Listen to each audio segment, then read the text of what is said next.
ধুর, এত এত চেষ্টা করছি, ঘন্টার পর ঘন্টা লাগিয়ে দিলাম প্রবলেমটার পেছনে, তারপরও কোনো সমাধানে আসতে পারলাম না।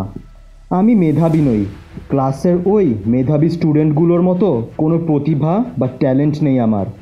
ওরা সব পারে, কোনো প্রবলেম দিলেই 2 মিনিটের মধ্যে সব পারে। আমাকে দিয়ে এসব হয় না, কারণ ওদের মতো ট্যালেন্ট আমার নেই। আমাকে দিয়ে হবে না পড়াশোনা। হাল ছেড়ে দিলে তুমি, নিজের মেধার ওপর দোষ চাপিয়ে পড়াশোনা বন্ধ করে দিলে তুমি। তোমার একটাই ক্ষোভ, তুমি ক্লাসের টপারদের মতো মেধাবী নও, ট্যালেন্টেড নও। তাদের মতো মেধা থাকলে তুমি পড়াশোনায় ভালো করতে পারতে, এটাই তোমার চিন্তা ভাবনা। সোলজার, তুমি যেমনটা ভাবছো ব্যাপারটা আসলে এমন নয়।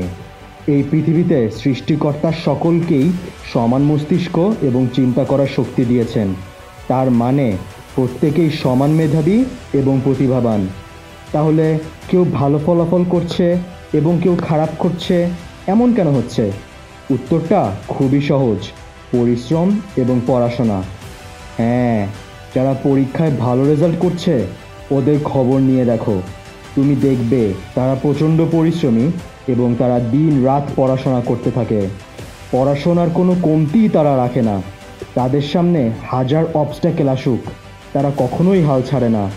তারা সাহসী এবং আত্মবিশ্বাসী থাকে এবং এজন্যই তারা পরবর্তীতে সফল হয়। তাই সোলজার, তুমিও যদি তাদের মতো সফল হতে চাও, এত তাড়াতাড়ি হাল ছেড়ে দিলে তো হবে না। তুমি প্রবলেম সমাধান করতে পারছো না, ঠিক আছে, না পারতেই পারো। এক্ষেত্রে তুমি অন্য কারো সাহায্য নাও, বারবার চেষ্টা করতে থাকো, কিন্তু হাল কখনোই ছাড়বে না।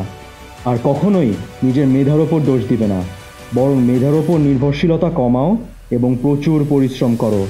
তুমি যদি পড়াশোনা করতে থাকো তাহলে কখনোই তোমার মেধার ওপর তোমাকে নির্ভর করতে হবে না। তাই পড়াশোনা করো সোলজার, সাফল্য আসবেই।